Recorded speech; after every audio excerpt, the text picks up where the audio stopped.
Kinahanglan na og QR code ang mga buot mosulod sa Davao del Norte. Gamiton kini sa tanan aron makatransact o makasulod sa mga establishmento sa probinsya. Ani report ni John D. Esteban. Karong bulan sa Agosto ay patuman na ang No QR Code, No Entry, No Transaction sa Davao del Norte. Ipakita ang QR Code sa pagsulod sa probinsya ug gamiton kini aron makatransact o makasulod sa mga ahensya sa gobyerno ug private establishments. Ang mga residente sa probinsya maghulat na lang nga mahatag kanila ang QR Code pinaagi sa LGU. Samtang ang outsiders nga dunay mga importanteng tuyo sa probinsya, pwedeng mag-register online sa davnorsystems.gov.ph.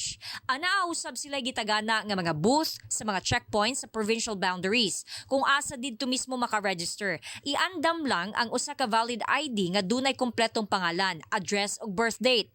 Kung walay nakabutang nga birth date o address sa ID, mamahimong mag-attach og supporting documents sama sa birth certificate ug uban pa. This is for the benefit para sa tanan, kaya para easy lang gid ang contact tracing. Kaya nakitaan magud namo especially sa kato mga nabito mga local transmission na Correct. i-prevent gina nato siya nga mahitabo ng local transmission mao na nga isa sa pinaka-powerful na move is to really implement the QR code system. Obligado sab ang mga establishmento nga magbuntar og scanner ug dili pasudlon ang mga walay QR code. Ang target gid nato nga date is August 1. However, it's really impossible considering na dili pa ng private establishment dunay dunay kanang scanner.